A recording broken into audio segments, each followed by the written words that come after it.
Quem conseguiu ler o capítulo 3, dá um sinalzinho com a mão aí, vamos ver. Alguns, hein? Alguns poucos. Tá bom, não vai ter castigo, não vou nem diminuir o horário do recreio, esse recreio é da minha época, né? Mas tudo bem. Eu recomendo, né, sempre que vocês leiam, porque é uma coisa muito mais interessante, né? A gente lê o texto bíblico, o livro, aliás, o capítulo do livro, para a gente chegar aqui sabendo sobre o assunto que a gente está conversando. Mas é claro que a gente respeita o tempo e a limitação de todo mundo aí. Último aviso é que o que a gente está falando aqui fica gravado no canal da Casa da Rocha Guarulhos. É só você entrar lá e pegar as aulas anteriores. Vamos lá, gente, que Deus nos abençoe, que Deus nos dê graça. Eu falei que ia começar às 8h30 e preciso porque eu tenho muita coisa para falar com vocês. Vamos fazer uma geral no que a gente conversou na semana passada, tá? Esse é o nosso livro de cabeceira, né? Estamos estudando o livro. É claro que frequentemente eu entro com alguma coisa extra, alguma coisa do meu conhecimento, de alguma pesquisa que eu faço aqui, mas a nossa linha mestra tem sido o livro, tá bom? E a ideia dessa conversa é fecharmos esse livro com um conhecimento maior a respeito do texto bíblico, né? Da Bíblia. Como é que a Bíblia chegou até nós? Quem que escreveu? Por que escreveu? Como é que foi esse processo todo? É o que propõe o livro do Paulo. Então a gente está seguindo essa linha aí, tá? Semana passada nós fizemos a segunda parte do segundo capítulo, né? Segunda parte do segundo capítulo. Então, eu quero fazer uma revisão muito rápida aqui com vocês, porque foi uma conversa sobre a formação do cânon do Novo Testamento. A gente falou do primeiro, Antigo Testamento, obviamente, o segundo, Novo Testamento. Então, a gente aprendeu algumas coisas básicas aqui, é que os primeiros cristãos tinham a revelação divina a partir do Antigo Testamento. É bom a gente se lembrar, quando a igreja começa, não tem Novo Testamento, gente. Como é que eles têm informações sobre Deus? Como é que eles têm a revelação de Deus? Isso é a Bíblia hebraica, a Bíblia que eles têm, tá bom? Que é a Bíblia do Antigo Testamento. Então, a Bíblia hebraica é o ponto de partida da fé cristã. Tudo começa com a Bíblia hebraica, tá bom? E eles aprendem os principais valores e conceitos da fé cristã a partir desse texto. Os apóstolos é que começam a fazer esse link entre o Antigo Testamento, tudo que era dito no Antigo Testamento, e agora a pessoa de Jesus, a figura de Jesus. Um exemplo é Mateus. Mateus é um livro muito importante nesse sentido, porque o autor de Mateus escreve para judeus. Mateus escreve para judeus. Então, ele faz muitos links com o Antigo Testamento, justamente para provar a divindade de Jesus e mostrar que Jesus é o Messias prometido lá no Antigo Testamento, tá? A gente aprendeu também que os 27 livros do Novo Testamento vieram a ter o seu status reconhecido como escritura sagrada através de evidências internas, próprio texto, né? Externas, citações ao redor do texto bíblico, a posição dos pais da igreja e o cânon do Novo Testamento. As principais evidências internas, as cartas de Paulo, elas são muito importantes nesse sentido, tá? Externas, nós temos participação de gente como Justino Mártir, que foi um historiador e que fala nesse texto que nós citamos aqui, sobre a reunião dos cristãos que acontecia aos domingos, e ali eram lidos os textos dos apóstolos e os textos do Antigo Testamento. Então é uma evidência externa, alguém que está observando o que está acontecendo na igreja e traz essa informação para a gente. Tá? E ele afirma que o peso dos escritos dos apóstolos é o mesmo do Antigo Testamento. Tá? Os pais da igreja são muito importantes.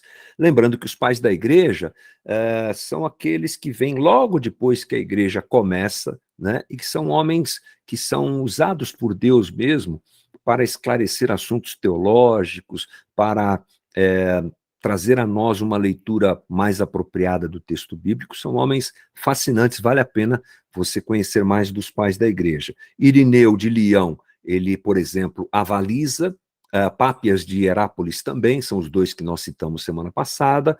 Então, são homens que avalizam através do seu estudo, através do seu conhecimento, e principalmente pelo fato de estarem lá no comecinho da igreja, né? Olha só, 70, Pápias de Hierápolis, 70 depois de Cristo, é logo depois, né? Ele, com esse frescor das informações, atesta que o material do Novo Testamento tem o mesmo valor do material do Antigo Testamento. Aí nós falamos sobre as listas canônicas, o cânon marcionita, meio complicado, herege, o cânon muratoriano, fragmento muratoriano. Esse aqui foi aquele que foi descoberto, né, numa biblioteca, não lembro aqui os dados, mas a gente trouxe aqui semana passada, bem interessante isso, o cânon eusebiano, de Eusébio, e o cânon que é o resultado do concílio da igreja, do concílio de Catargo em 419. Ou seja, são listas que vão sendo formadas no decorrer da história e que trazem os livros do Novo Testamento, o cânon, né? Vai sendo formado dessa maneira, tá? E nós entendemos também que os parâmetros para definir se aqueles livros do Novo Testamento eram escritura autoritativa foram três. A ortodoxia, ou seja, a regra da fé. Aquele livro tinha que colaborar, corroborar, falar a mesma linguagem dos demais textos, ok?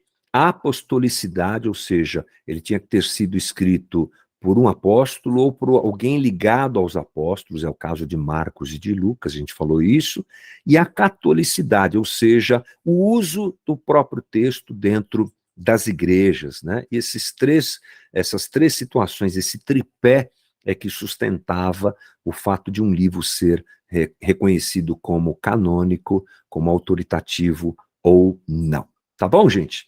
Só para a gente lembrar, né? O que a gente conversou semana passada. Hoje nós vamos para o capítulo 3, e eu falei, inclusive, antes de começarmos aqui, que eu vou dividir esse capítulo 3, porque ele é muito denso, né? A conversa é pesada aqui no capítulo 3, e que Jesus me ajude aqui a conversar com vocês sobre essas coisas tão importantes. Mas vamos lá. O autor começa com algo que nós chamamos de epíteto sobre a cruz. Está aí uma imagem para você saber o que é um epíteto. Epíteto quer dizer qualificação elogiosa ou injúria dada a alguém. E essa é a placa que nós temos o registro bíblico lá em João, ou não essa, né? Essa ilustração da placa, da inscrição, que foi colocada sobre a cruz, sobre Jesus. Então vamos lá ao texto, vamos ler o texto para a gente entender o que é que está acontecendo. Então os soldados encarregaram-se de Jesus. Levando a sua própria cruz, ele saiu para o lugar chamado Caveira, que em aramaico é chamado Gólgota. Ali o crucificaram e com ele 2 outros, um de cada lado de Jesus.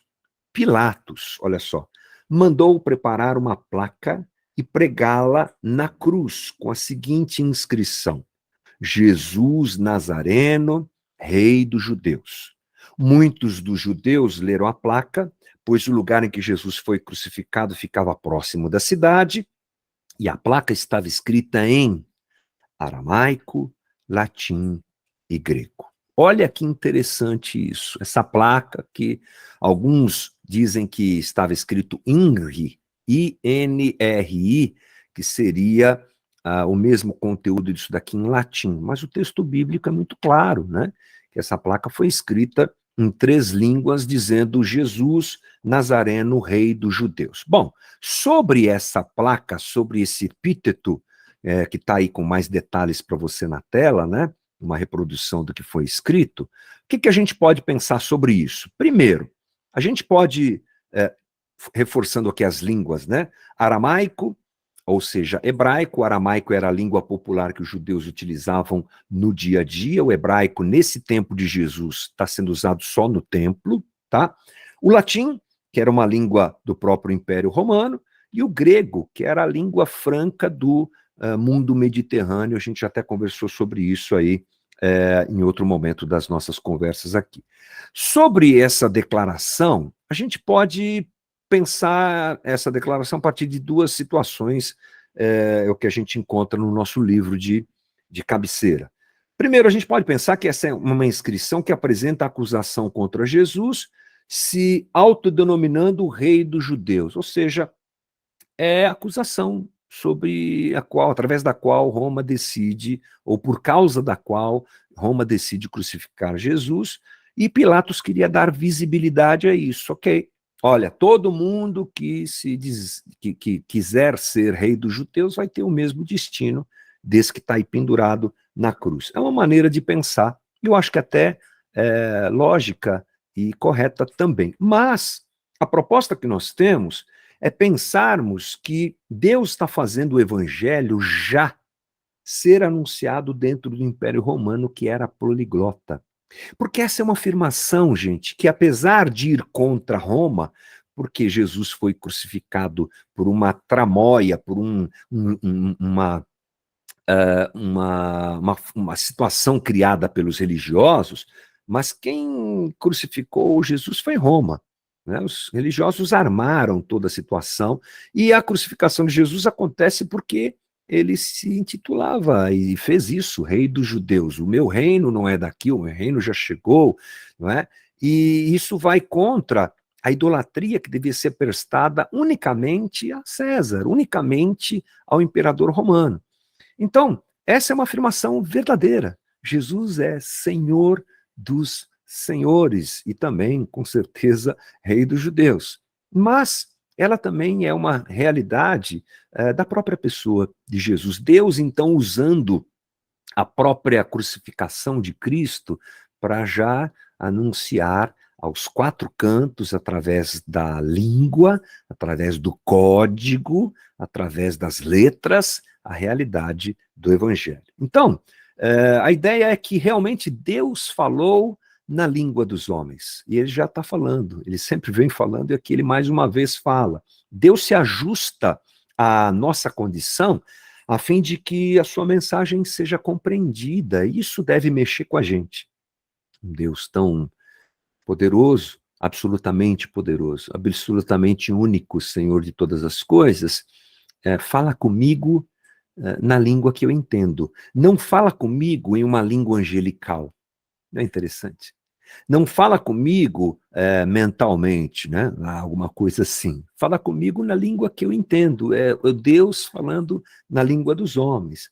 E no Antigo Testamento ele fala em hebraico e aramaico, e no Novo Testamento ele fala em grego e aramaico. Olha que incrível. Então, falar da Bíblia como um todo é, sem dúvida nenhuma, contar a história das línguas que foram utilizadas para narrar a história bíblica, para registrar a ação de Deus na história da humanidade. Então, o Paulão diz assim, que dessa forma o objetivo deste capítulo é focalizar as línguas nas quais o texto sagrado foi registrado ao longo das eras e contar a história do texto sagrado a partir da história das línguas nas quais foi primeiramente escrito e posteriormente transmitido, tá? Gente, lembrando que eu não consigo ver vocês aqui, tá? Se você tiver alguma pergunta, você dá um sinalzinho com a mão que o Douglas me interrompe de boa e a gente para aqui, tá bom? Hoje o meu slide tá certinho aí, né, gente? Tá todo mundo vê os slides aí, tá tudo certo, né? Então tá bom, mas se tiverem... Então tá bom, se tiverem alguma dúvida, é só falar, tá? E a proposta dele, então, é fazer a gente conhecer um pouquinho melhor as línguas originais usadas para registrar o texto bíblico. Aqui vai um depoimento pessoal. Realmente, se você puder estudar um pouquinho de hebraico, um pouquinho de grego, já ajuda muito, né? Eu não digo assim, tipo Luiz Saião, tipo Stephen Kirchner, que é um professor do meu seminário. O Saião fala hebraico fluentemente, o meu professor Stephen Kirchner, ele fala 5 línguas, e ele dá aula para a gente com o texto em hebraico de um lado e o texto grego do outro. Então, quando você faz uma pergunta para ele, ele fala assim, vamos dar uma olhadinha no original, né? De chegar num ponto desse, eu sei que para nós, simples mortais, é difícil.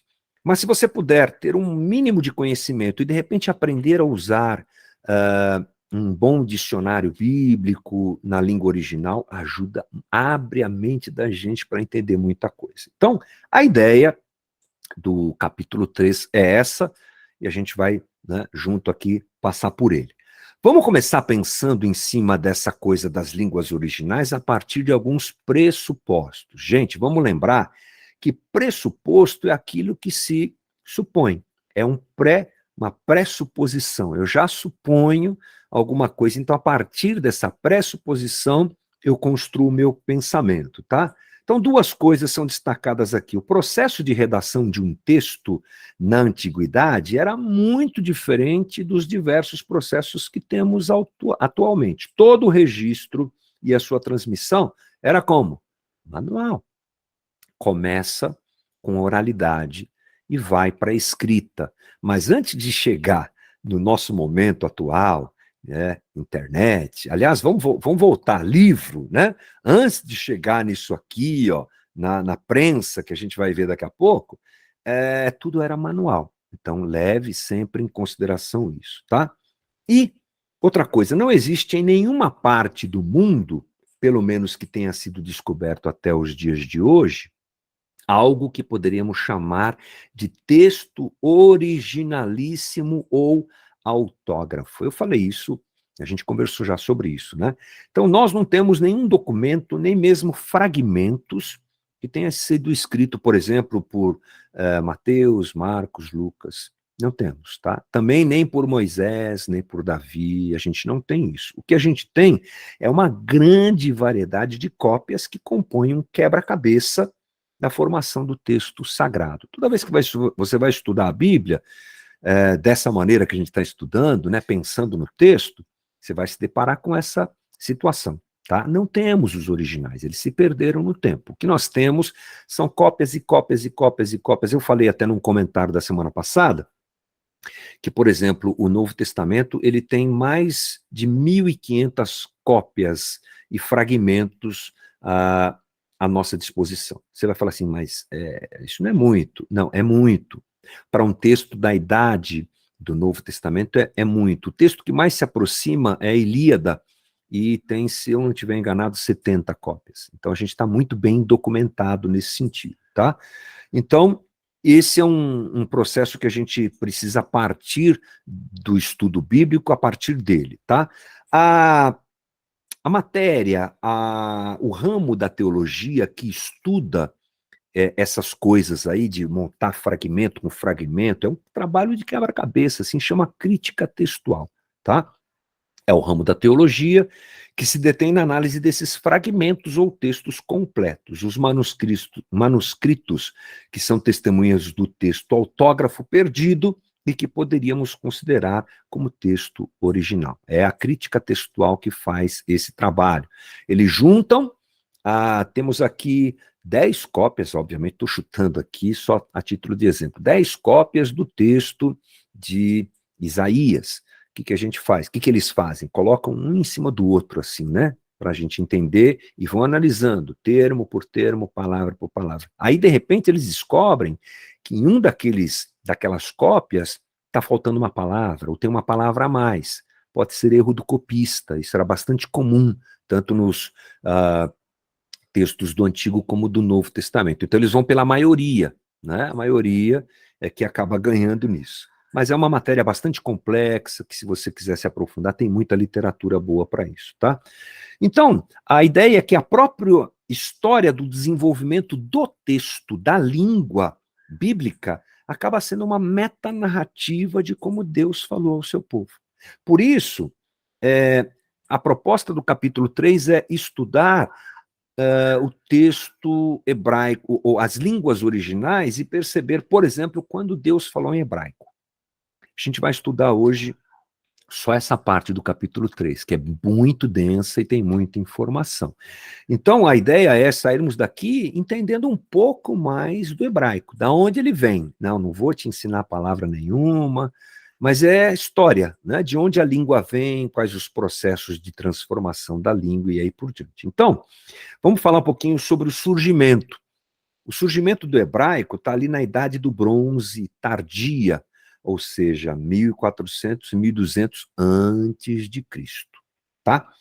E assim como todas as línguas, o hebraico sofreu transformações. Você pode ter certeza disso. Para a gente perceber que tipo de transformação uma língua pode sofrer, eu coloquei aí a língua, a descrição, como é que fala, meu Deus, a estrofe de um hino que eu lembro que eu cantava na igreja, e eu era bem pequeno, e eu não entendia muita coisa do que esse hino dizia. Olha só. A pátria abençoada vou, ansioso peregrino sou, em busca do lugar feliz, no qual eu hei de descansar. Até aí tá tranquilo, né? Ó bela terra de esplendor, já ficou meio estranho, né? Querida herança do Senhor, olhando vejo além do mar, que breve eu hei de atravessar. Agora pega agora, a praia áurea perenal do lindo lar celestial. Sem dúvida nenhuma, eu poderia ter encontrado aqui um exemplo ainda mais antigo, né, do português mais arcaico, mas o que eu me lembrei foi esse, para mostrar que, assim, onde é que você vai escutar hoje áurea, perenal, essas coisas assim, já não são muito mais usadas. E esse hino não é tão velho assim, tudo bem que eu cantava quando era criança, mas não estamos falando de um hino tão velho assim. Eu tentei encontrar a data de composição do hino, não encontrei. Ou seja, a língua muda. A nossa língua muda. O jeito que eu falava quando eu era adolescente já não se fala mais hoje. Meus pais, com 80 anos, então nem se fala. Então, olhar para o hebraico de hoje é olhar para um hebraico muito, muito diferente daquele que hebraico que Davi falou, que Moisés falou. Não, é bem diferente, né? Então, como toda forma de linguagem humana, os tempos e os contextos exercem influências que modificam a linguagem de um período para o outro. A gente vai falar sobre o grego também acontece a mesma coisa, tá? Mas por que o hebraico mudou? Gente, o hebraico mudou pelo seguinte, o hebraico sofreu diversas mudanças em termos fonológicos, lexicais, formosintáticos, principalmente no contato com outras línguas, desde que seus vizinhos mais próximos, desde a de seus vizinhos mais próximos até a dos dominadores babilônicos e persas no tempo exílico e gregos e romanos no tempo pós-exílico. Ué, é a mesma coisa que a nossa língua. A gente fala site, a gente fala mouse, a gente fala tablet, a gente incorpora o inglês de uma forma muito, muito forte na língua portuguesa atual. Os portugueses de Portugal não fazem muito isso, né? Lá é sítio e rato. Carrega no rato, aperta o mouse aí. Né? A gente não, o brasileiro é mais tranquilo para isso, né? Então, os israelitas de hoje, os israelenses de hoje, perdão, eles podem até ler e com um pouco de esforço eles vão entender o hebraico daquela época como a gente. Se a gente pegar um texto de Camões lá, muito antigo, a gente se vira, mas a língua se transformou demais, tá? Bom, vamos falar o seguinte, o que é essa língua hebraica? Bom, é uma língua semítica. O que é uma língua semítica, gente? A palavra semítica se refere aos povos, aos idiomas e às culturas que se originaram dos descendentes de Sem, filho de Noé, conhecido como semitas. São as línguas que vieram desse descendente de Noé chamado Sem, conforme Gênesis capítulo 10, versículo 21 a 31. Então, desse cara aí surgiu uma família e depois povos surgiram dele, e esses povos construíram uma língua, e essas línguas são chamadas de semíticas. Bom, a parte da superfamília de línguas afroasiáticas, a língua semítica ou o hebraico melhor dizendo, o hebraico faz parte dessa família grande de línguas afroasiáticas. As línguas afroasiáticas ou camito-semíticas, por vezes também chamadas frasiáticas, lisrâmicas ou eritreias. Isso é para trava-língua, né? São uma família de cerca de 400 línguas, por isso que é uma super família, né? Muitas famílias, muitas línguas, melhor dizendo.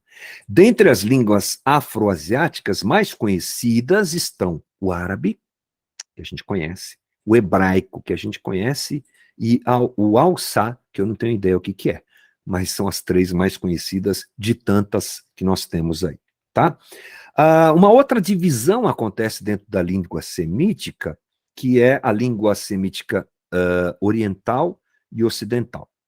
O hebraico faz parte do grupo de línguas semíticas ocidentais, árabe, sul e noroeste. É dentro da divisão semítica noroeste que está localizada a língua hebraica e aramaica. Dados históricos, né? Se você quiser ter mais dessas informações, está aí para você saber de onde vem essa língua aí, tá? Uma coisa importante é, de novo, eu acho isso relevante, e o Paulo On insiste nisso, nós não temos os originais, tá? Os textos do Antigo Testamento disponíveis, são as cópias, não foram escritos nas épocas em que os originais foram escritos. A gente só tem cópia, resumindo, né?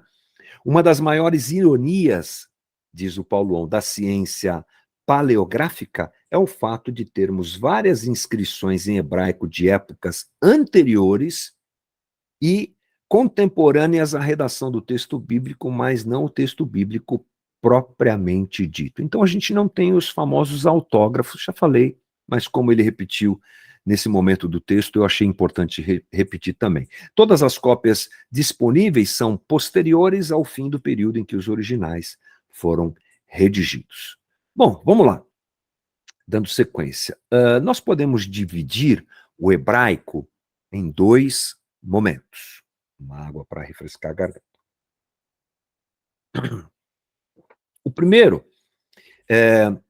constitui-se no hebraico usado até o exílio babilônico, gente, que aconteceu aí nessa data, ó, 587, 538 a.C., tá? Então, o primeiro momento é esse que vai até esse momento, tá?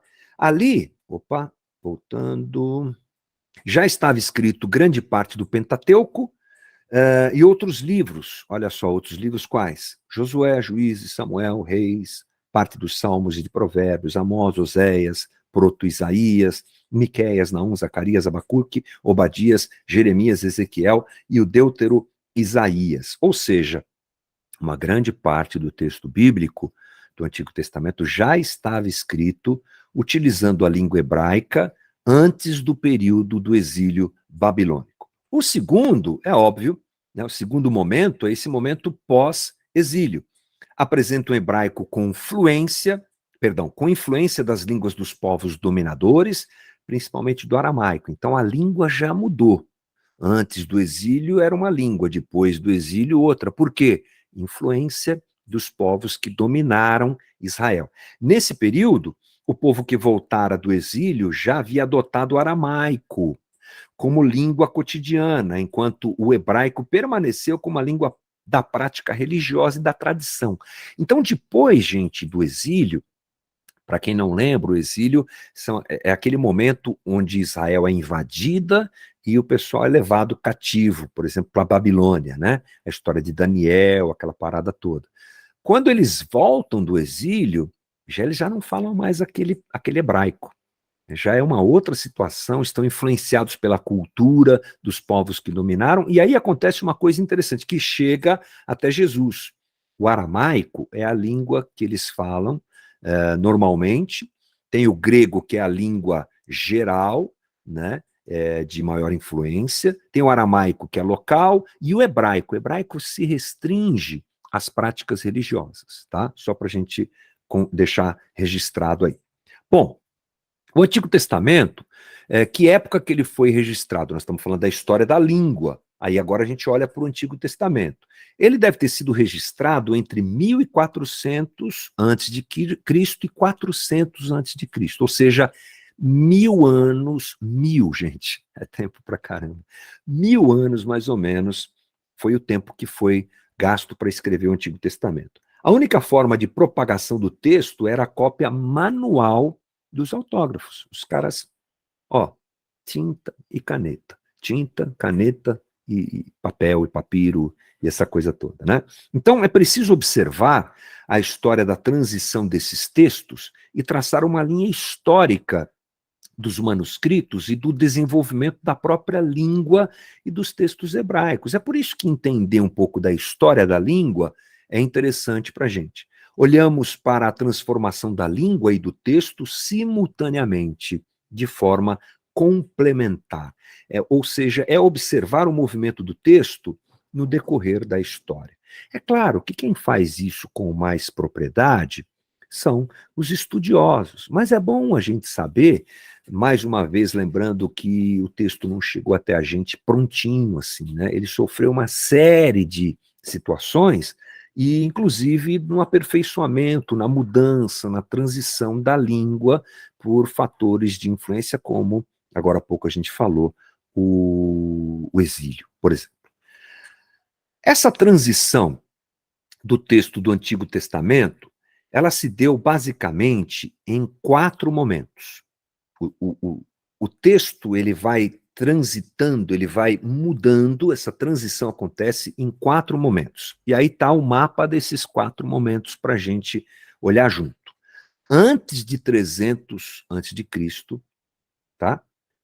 De 300 antes de Cristo a 135 depois de Cristo, tá? De 135 a 1000 depois de Cristo, é bastante tempo, né? E depois de 1000 a 1450 depois de Cristo. Mas muita coisa aconteceu aqui. Vamos pensar junto aí o que é que aconteceu. Bom, vamos começar pelo começo, né? A transmissão textual anterior ao ano 300 antes de Cristo. O que acontece ali? A gente não tem qualquer evidência direta de textos transmitidos antes de 300 antes de Cristo. A gente não tem isso, a gente tem cópias, sempre dentro dessa realidade que eu falei agora. A gente tem muitas cópias do Antigo Testamento, mas antes disso não temos.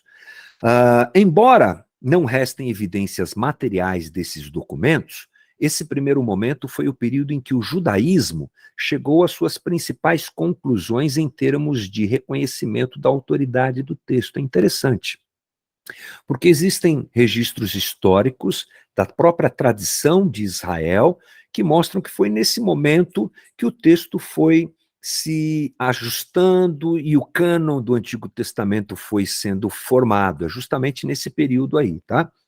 Nessa época, houve uma intensa difusão dos documentos bíblicos por meio de processos manuais. Dá-lhe os escribas, dá-lhe os copistas fazer cópia do texto, né?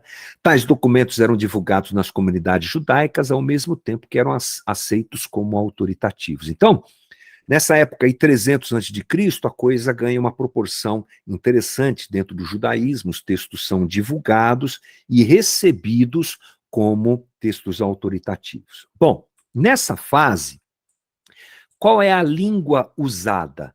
O tipo de escrita desse período é chamado de paleo-hebraico.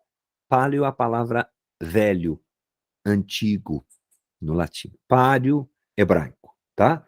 O texto, ele era consonantal. Gente, eu vou falar um pouquinho mais disso depois, mas eu preciso já dizer para você que o hebraico originalzão, lá no começo, ele não tem vogal.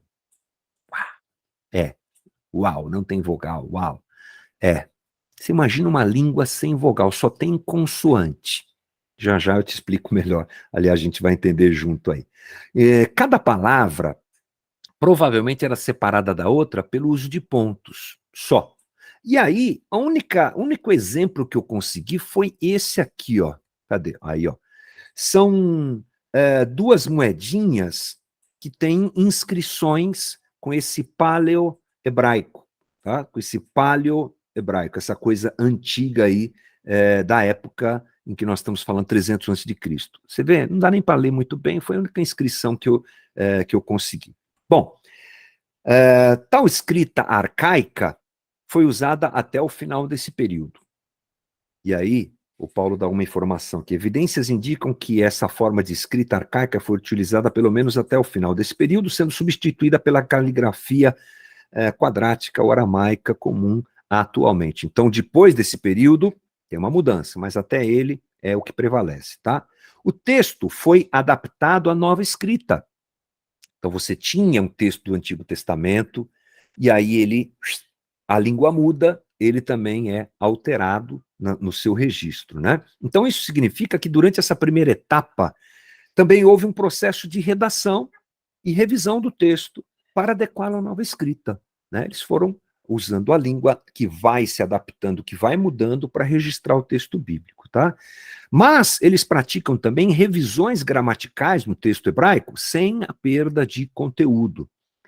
Além disso, é muito possível terem sido feitas revisões gramaticais com o passar do tempo, as quais não alteraram o conteúdo da mensagem da Bíblia hebraica. Esse período é caracterizado por mudanças na língua e adaptações do texto a tais mudanças, como a gente já falou.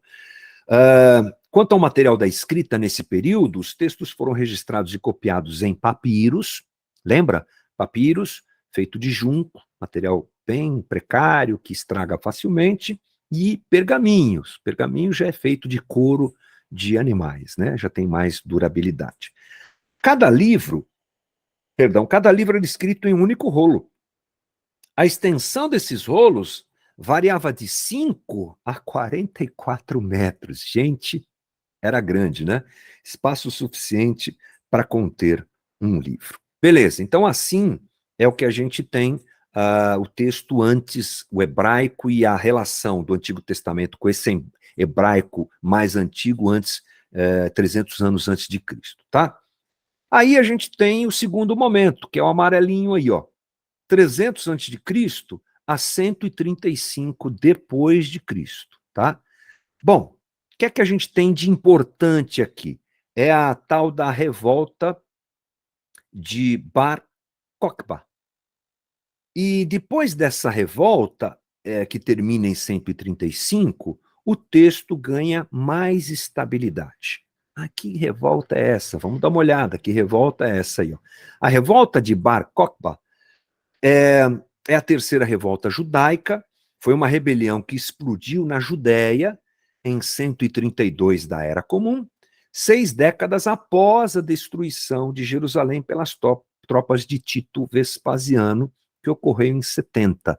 Então foi uma rebelião. Aliás, Jerusalém, Israel, Palestina, essa região ali da Judéia sempre teve problema com isso, porque era o Império Romano, um império muito opressor, que realmente arrancava o couro do povo. Então, revoltas aconteceram, muitas delas aconteceram, né? Então, depois dessa revolta, o texto bíblico ele ganha mais estabilidade. E o Paulo diz que dispomos de evidências materiais que apontam para um texto pouco alterado, tá bom? Nesse período aí de praticamente 400 anos, né? Durante esse período também aconteceram produções literárias. Algumas coisas foram escritas e feitas e que colaboram com o material do Antigo Testamento. A primeira delas é a famosa Septuaginta, que é a tradução da Bíblia hebraica para o grego. A gente deve falar mais sobre ela no capítulo, na sequência do capítulo, quando a gente estudar o grego, tá? Mas a Septuaginta, você deve se lembrar, a gente já falou isso nas conversas anteriores, é essa cópia do texto hebraico para o texto grego. Aconteceu em que período? Nesse período aí, tá?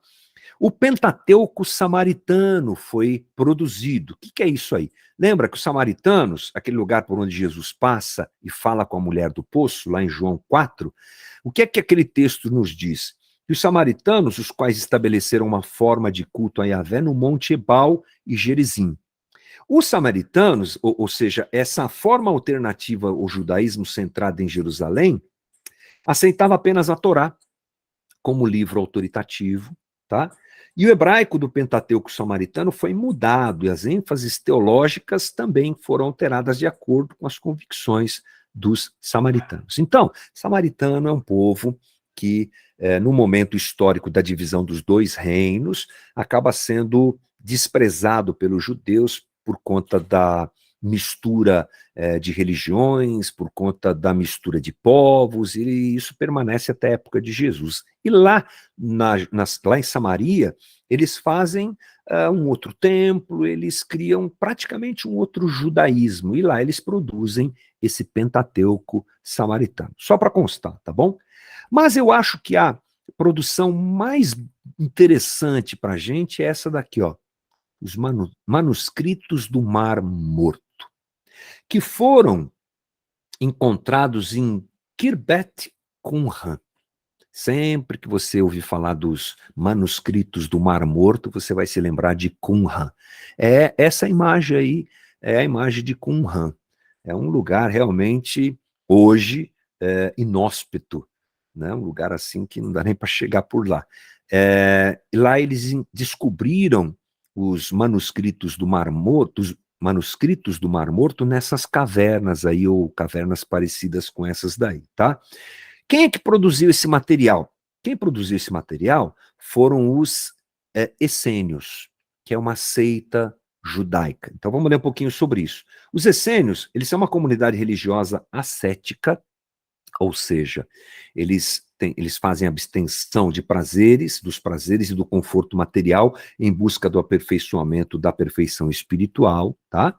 E sectária, eles não se misturam, tá? Que produziu uma diversa gama de documentos.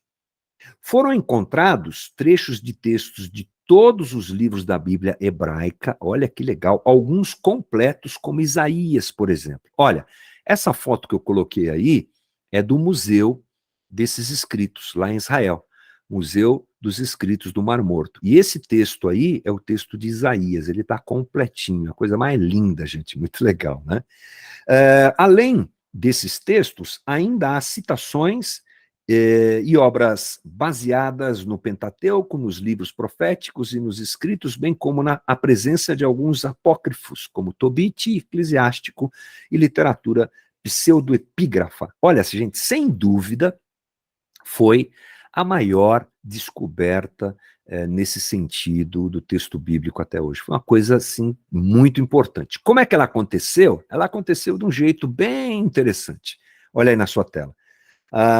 Essa coleção de escritos que datam de 200 a 135, é a faixa de tempo que a gente está analisando, começou a ser descoberta no ano de 1947, há pouquinho tempo, gente, quando um jovem beduíno chamado Muhammad Ed-Dibi, alguma coisa assim, encontrou por acidente alguns vasos contendo porções do grande corpus que veio a ser chamado de manuscritos do Mar Morto. Dizem que ele estava atrás das cabras, que entraram dentro dessas cavernas, e ele atirou umas pedras, e aí ele ouviu o barulho de cacos quebrando, né? Cacos de cerâmica, e aí conhecia o barulho, subiu, encontrou uma série de manuscritos, pegou um pouquinho deles, levou para vender. Olha que louco. Quase conseguiu vender, mas não conseguiu, até que alguém, não lembro bem como é que foi a história, descobriu aquilo e o negócio veio à tona, tá? O trabalho arqueológico em torno dos manuscritos se prolongou até o ano de 1967, à medida que mais textos foram descobertos e publicados. Os manuscritos do Mar Morto são os manuscritos bíblicos mais antigos encontrados até hoje. São importantes na análise comparativa entre o texto massorético e a Septuaginta. Isso aí foi um tesouro, né, gente? E aí ele foi usado para comparações. Isso foi muito importante para a comunidade que estuda o texto bíblico, porque trouxe mais convicção ainda de que o texto realmente veio de uma forma muito especial para nós, nas nossas mãos, porque eles não encontraram praticamente nenhuma diferença, tá? Entre esses textos que foram descobertos e aqueles que eles já tinham, tá? Pois representam tradições de textos diferentes das preservadas pelos maçoretas usadas na tradução para o grego. Ok, essa é uma evidência clara de que o Antigo Testamento teve várias formas de transição e também diversos desenvolvimentos intrínsecos, tá bom? É isso que eu acho que é o mais importante dessa parte. Aliás, o que eu li está aqui em cima, né? Olha, eu separei para vocês esse site, é uma dica que eu dou, se você quiser conhecer um pouquinho mais, É um site Manuscritos do Mar Morto, que foi produzido por um professor brasileiro, aí do Nordeste, viu? Pessoal do Nordeste que está comigo aí, eu acho que ele é pernambucano, se não estiver enganado, e ele fez um trabalho maravilhoso, ele ainda continua atualizando essas informações, se quiser, tá fácil, né? manuscritosdomarmorto.com, você vai achar essas informações lá, tá? Mas nós falamos dessas três produções, Septuaginta, o Pentateuco Samaritano e o Manuscritos do Mar Morto, mas tem mais uma, que essa eu inclusive não conhecia, os manuscritos achados próximos a Wadi Marabá, alguma coisa assim, ao sul de Qumran, não está nem tão longe, me parece, né? Então, datam, deixa eu achar aqui, datam da revolta de Bar Kokhba, perdão, 132 da Era Comum, e apresentam um texto hebraico que, de maneira geral, concorda com o texto da tradição massorética. Que isso é tradição massorética? Já já eu te falo sobre isso. Esse texto ganhou um status autoritativo a partir da sua redação e transmissão, prováveis frutos de uma seleção cuidadosa feita pelos fariseus e escribas. Podemos considerá-lo protomassorético, pois seria a base para toda a empreitada dos massoretas na Idade Média. Com certeza uma descoberta também importante, e esse texto aqui foi produzido na mesma época que a gente está tratando aqui, tá? Bom, então dá para perceber que esse momento histórico é um momento muito importante. De 300 a.C. a 135, tudo isso daí aconteceu, tá? Mas não para, tá? A transição do Antigo Testamento se deu em 4 momentos. Qual que é o próximo momento? É esse daí, ó, de 135 a 1000 depois de Cristo, tá? Então, eu vou ler aqui uma citação do texto que diz o seguinte, do nosso livro, né? De acordo com Brotzmann e Tully, a partir do período finalizado de 135, houve um movimento plural para a adoção de um texto padrão dentro dos círculos dos escribas judaicos. Então, esse pessoal começou já a se ajustar para que eles tivessem um texto único, né? Os estudiosos, esse pessoal começou a se esforçar para que esse texto único acontecesse. Então, nós precisamos dividir o período em 2 partes. Vamos dividir o período, tá? Que é de 135 a 1000 depois de Cristo. Vamos dividir em 2 partes. Bom, a primeira parte, ela começa em 135 e vai até cerca de 500 depois de Cristo, sendo chamada período talmúdico. Dentro dessa primeira fase, foi produzido o documento mais importante da tradição rabínica judaica, o Talmud. Perdão, se você já leu um pouquinho, estudou um pouquinho, você já se deparou com esse negócio do Talmud. O que é o Talmud? O Talmud recebe um nome dependendo de onde for redigido, Talmud palestino ou Talmud babilônico. Ele versa sobre inúmeros assuntos que fazem parte da vida cotidiana e religiosa dos judeus. Ou seja, ele consiste na coleção de ensinos dos rabinos. E ele é dividido em 2 partes, tá? Então a gente divide o período em 2 partes. Dentro do primeiro período você tem o período talmúdico, onde o Talmud foi elaborado, foi escrito. O Talmud a gente divide também em 2 partes, não vai se confundir. A primeira, isso aqui eu já falei, tá aqui embaixo, né? Lá, consiste na coleção de ensino, A primeira parte do Talmud é esse negócio chamado aí Mishnah. Mishnah, também é uma palavrinha hebraica que de vez em quando você ouve, tá? É uma coletânea de ensinos orais da Torá, produzida pelos rabinos tanaítas, século I ao século II, constituída de um conjunto de registros dos quais o texto bíblico é intensamente comentado e discutido, refletindo as linhas de interpretações presentes no judaísmo de então. Eu acho que a gente pode chamar esse negócio aqui meio que de um comentário da Torá. Era a transcrição da Torá oral. Os rabinos, os mestres, eles interpretavam o texto bíblico. Então, a Mishnah é justamente o conjunto dessas interpretações. A razão da sua transcrição, ela acontece porque a perseguição aos judeus e as mãos dos romanos, sob as mãos dos romanos, e a passagem do tempo fez com que detalhes da transição oral, da tradição oral, melhor dizendo, fossem esquecidos. Então, eles registraram isso rapidamente, para não perder, mesmo diante da perseguição de Roma e do tempo, tá? As tradições orais que são objeto da Mishnah datam do tempo do judaísmo farisaico, olha só, é da época dos fariseus isso daqui. E a Mishnah não reclama ser o desenvolvimento de novas leis. Então eles não têm assim, essa ideia de estarem apresentando uma nova Torá, não.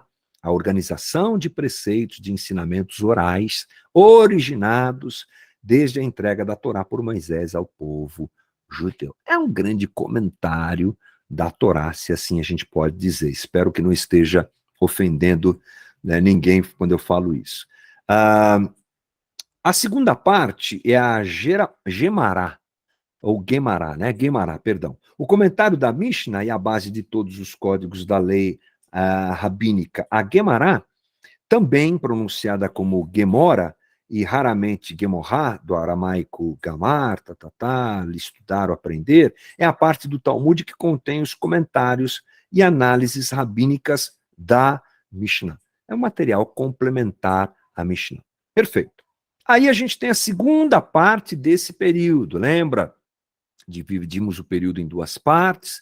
Na primeira parte, o Talmud composto, o Talmud é dividido nessas duas situações que eu apresentei para você. Agora a gente vai para a segunda parte. A segunda etapa abrange os anos entre 500 e 1000 e é chamada de período massorético.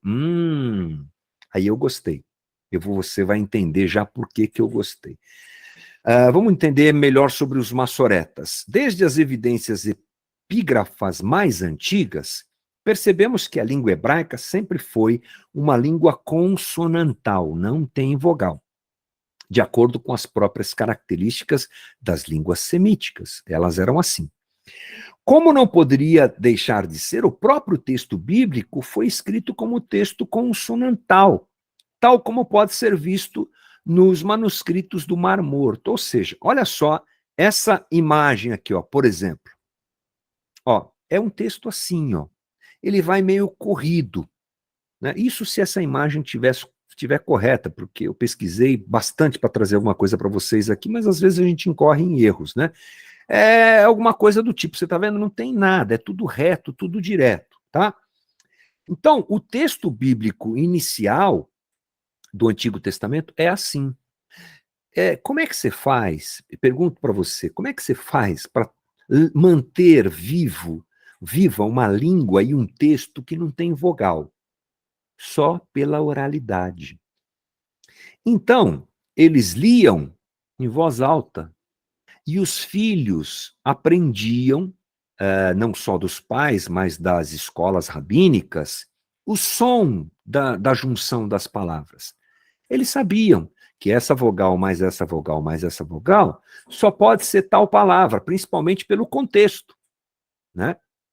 Se você está perguntando assim, mas como assim? Eu posso ter uma junção de vogais que produza uma palavra tal, de acordo com as vogais que eu coloco dentro dessas consoantes. Sim, mas o contexto é que vai dizer o que é que você está falando. Agora, para você perpetuar isso, gente, é uma loucura. E aí é que aparecem esses heróis, eu diria assim, eu acho que eles são heróis, que são os massoretas. É nesse momento que um grupo de escribas profissionais da Idade Média, chamados de massoretas, criam uma série de mecanismos para a transição do texto sagrado. A denominação massorético deve-se ao trabalho desses estudiosos que produziram extensos aparatos críticos dispostos ao redor do corpo do texto hebraico, chamados massorá, para criar a leitura e o estudo. Então, o que esses camaradas fizeram? Eles pegaram aquele texto, que só tinha vogal, e criaram uma ferramenta para a gente poder ler aquilo hoje em dia. Então, aquele texto se tornou isso aqui, ó.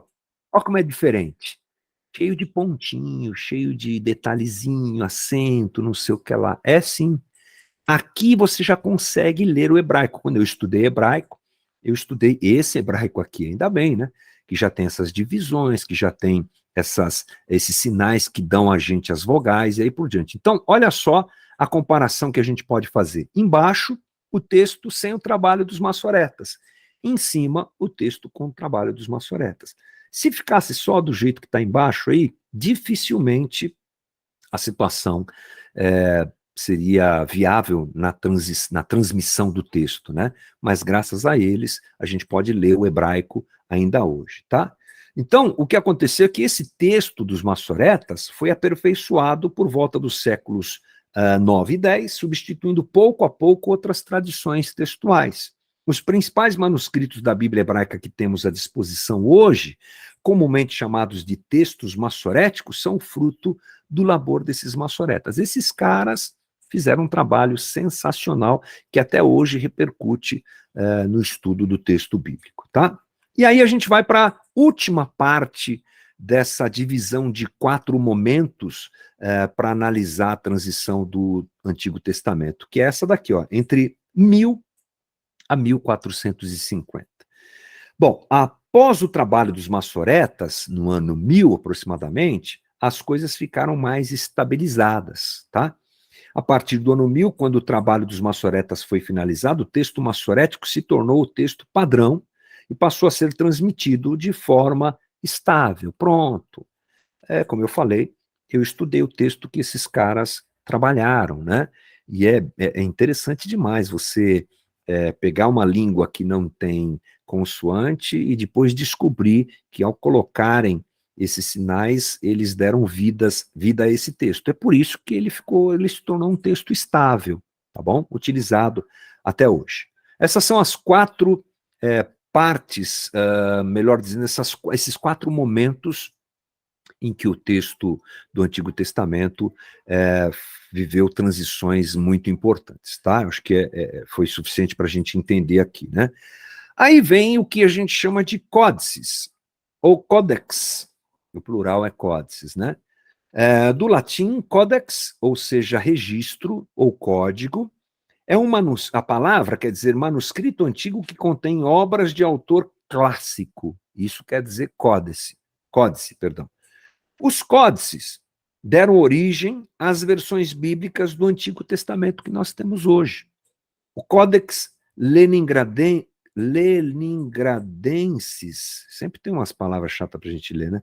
Datado de 1008, escrito sobre pergaminho, é a mais antiga versão da Bíblia hebraica completa que temos à disposição.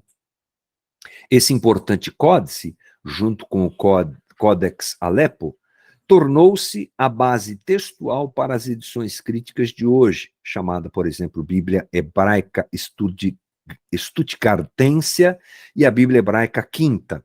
Quando a gente vai dar uma olhadinha no hebraico, sempre esses textos que nos são recomendados, tá? Porque são textos consistentes, textos que foram averiguados no decorrer da história e que está tudo certo. E a última coisa que a gente tem que pensar é quando o Gutenberg ele cria a prensa, né? A forma de reprodução do texto muda absolutamente. O fim dessa última fase de transição é marcado pela invenção da prensa com tipos móveis por Johannes Gutenberg em 1450. Johannes Gutenberg. A invenção da imprensa ocidental se transformou na maior revolução em termos de transmissão do texto bíblico em mais de 2 milênios e meio de história. Assim, eventuais erros comuns na cópia manual foram praticamente eliminados. Gutenberg fez, né, com que o texto fosse preservado e chegasse até a gente com a menor quantidade de erros que se podia ter. Então, gente, essa foi a nossa conversa de hoje sobre o texto em hebraico. É claro que eu já vou abrir aqui para perguntas, mas eu vou dizer para você que essa é só uma pincelada mesmo, viu, gente? E eu acho que a ideia do autor do nosso livro é essa mesmo, né? Mas tem informação, né, gente? Você viu? Muita informação para a gente pescar aqui. Se você for alguém muito curioso, você pode mergulhar nisso, se aprofundar nessas situações. o que vai agregar bastante. Eu sou mais fã do grego do que do hebraico, mas é bonito você ver alguém que conhece o hebraico dando uma olhada nos textos do Antigo Testamento e elucidando passagens, incrementando através da leitura do texto original, incrementando versículos, informações, dá uma luz muito bonita, né? Mas é isso, acho que deu para a gente dar uma bela de uma geral, olhando o cânon, a formação do cânon do Antigo Testamento, e agora esse movimento da língua hebraica, né? Como ela é dinâmica e tudo que aconteceu para que ela chegasse, para que o texto chegasse até nós. Vamos às nossas perguntas. Wagner Camp, é a sua vez. Estava pensando como é que as escrituras elas passaram transformação, né? Para que chegasse até a gente hoje. Eu fico pensando, cara, se não fosse inspiração divina, não tinha outra forma de ela chegar até a gente assim, não.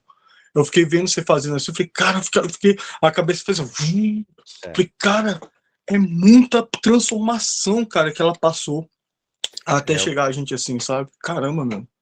Mas o mais surpreendente é ela não ter perdido a sua essência, né? Isso que é o mais louco, né? Se a gente brincar um pouquinho de telefone sem fio, da época de alguns aí, não vou falar de quem, mas é da época de alguns, você fala uma frase e o outro vai falando. Acampamento, a gente brincava muito disso, né? Tirando algum espírito de porco que sempre fazia propositalmente a brincadeira, né? Você falava uma coisa e o cara propositalmente. Só na transição de informações já se perde. Então, a facilidade para que isso se perdesse no decorrer da história é absurda, gente. É uma coisa louca você pensar que o texto passou por tudo isso daí. Hoje a gente deu uma olhadinha no hebraico. O hebraico foi mudando, as coisas foram acontecendo, e o texto chegou até a gente como tinha que chegar. Se não é a mão de Deus operando na história para que isso acontecesse, eu não sei o que é.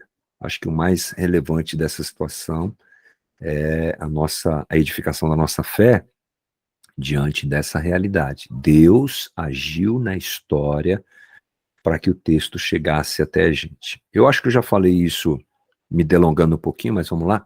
Eu acho que eu já falei isso numa das outras conversas. Paulo fala que o evangelho veio até nós na plenitude dos tempos, né? Então, alguns estudiosos dizem que, quando Paulo fala isso, ele está falando assim, o momento histórico mais adequado para que Jesus viesse é aquele momento que a gente sabe, né, 2000 anos atrás. Por quê? Porque Deus está trabalhando na história, né? Ele prepara todas as coisas, ele trabalha de forma realmente única, e ele fez isso para que o texto chegasse até a gente. Show de bola. Muita mudança, mas nenhuma mudança. Olha que coisa. Ô, pastor, posso dar uma viajada nas ideias aqui? Sempre, Jonathan, sempre. Fica à vontade. Então, tá bom. O que eu achei muito interessante foi logo no começo do capítulo, quando ele cita o ditado escocês, né? O grego, o hebraico e o latim tem cada um o seu lugar, não à cabeça da cruz, onde Pilatos o pôs, mas sim aos pés da cruz, em humilde serviço a Cristo. E eu acho engraçado, porque no curso de letras em si, sempre quando se começa a questão linguística, a questão discursiva, há um ponto que é muito difícil para eles explicarem, né? Que é de onde surgem todas essas ideias. Eu lembro de um professor meu que dizia assim, né? Adão abriu o discurso, Adão abriu todas essas formas de pensamento. Não, mas você não pode dizer que foi Adão, porque Adão conversou com Deus.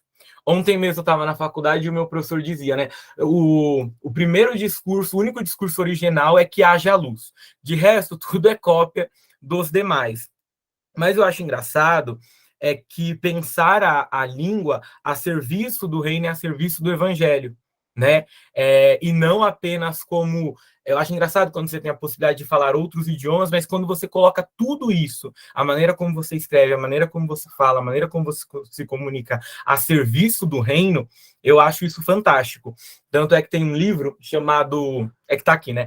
O que é língua, que ele fala isso, né? Desde quando o homem tem essa noção? E aí, como você não tem muito bem como explicar, os linguistas não...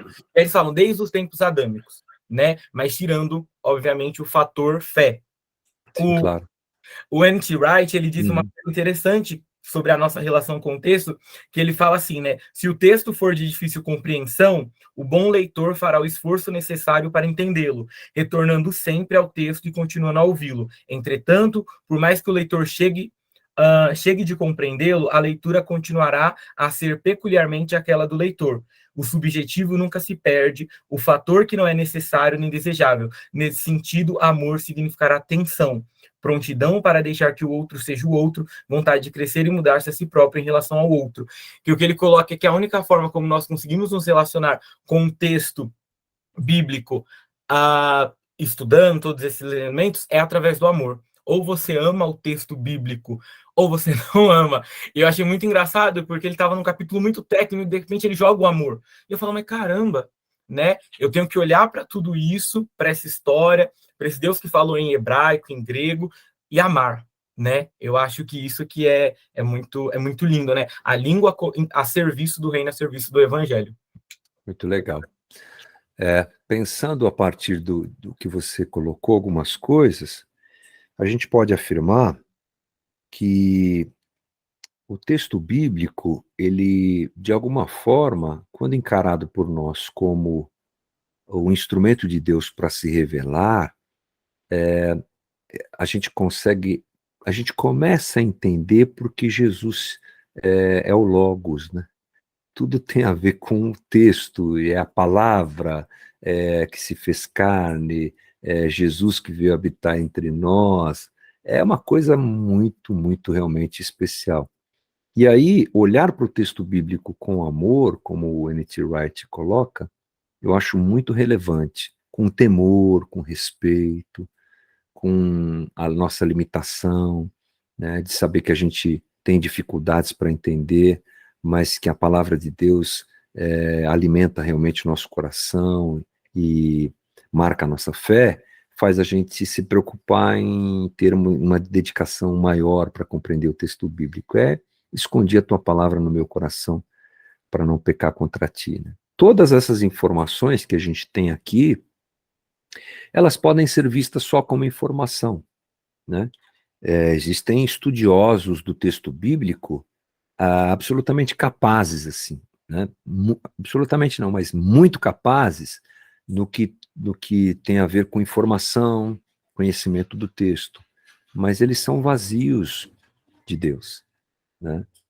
Isso não é muito incomum não, viu, gente? Tem muita gente por aí que conhece o texto bíblico, a história, que conhece cada palavra das Escrituras, que tem domínio técnico sobre a coisa, mas que não muda, aquilo não muda a vida deles, né?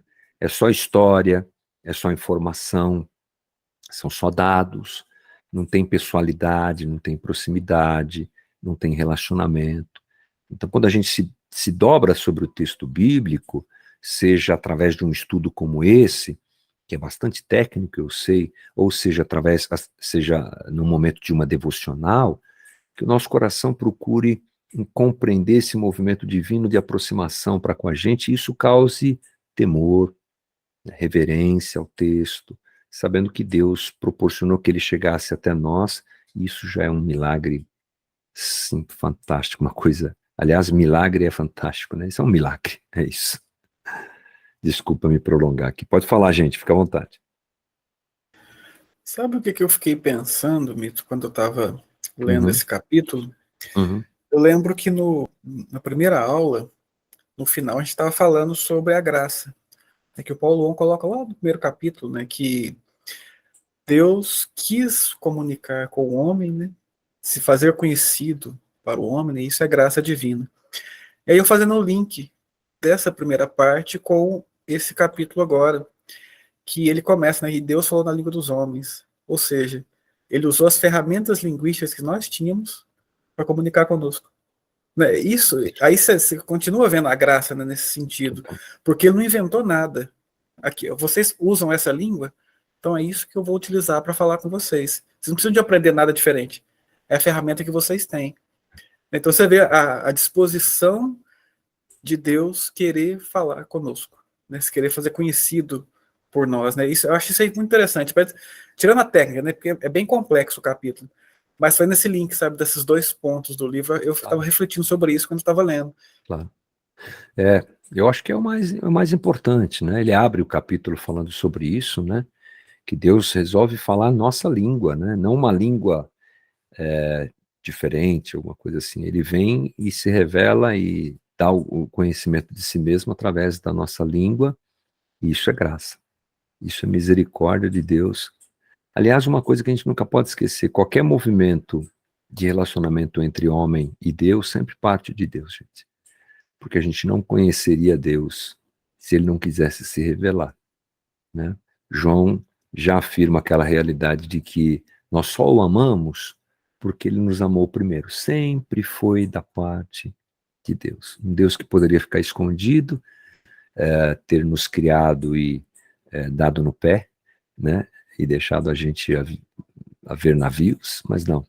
Ele cria o homem, ele suporta o pecado do homem, ele misericordiosamente caminha com o homem e se revela ao homem, porque ele quer relacionamento, né? O texto é o instrumento de revelação de um Deus que quer se relacionar com a gente. É graça. Perfeito. Muito bom. E, assim, e o interessante também é que a gente pensar, né, que todas essas mudanças linguísticas, né, aí a parte técnica do capítulo, né, todas essas construções, essas transições, o texto não perdeu o seu conteúdo. Isso aqui é algo, né, mais gracioso do que isso, né? Todas as surreal, né? Todas as mudanças linguísticas e o texto se mantém inalterado, né? As traduções, as comparações se mantêm inalteradas. E assim, imagina o seguinte: Israel vai para o exílio. Aí lá eles são influenciados pelos costumes babilônicos, por cada exílio, cada situação. Eles saem de lá outro povo, praticamente, né? Com outra cultura.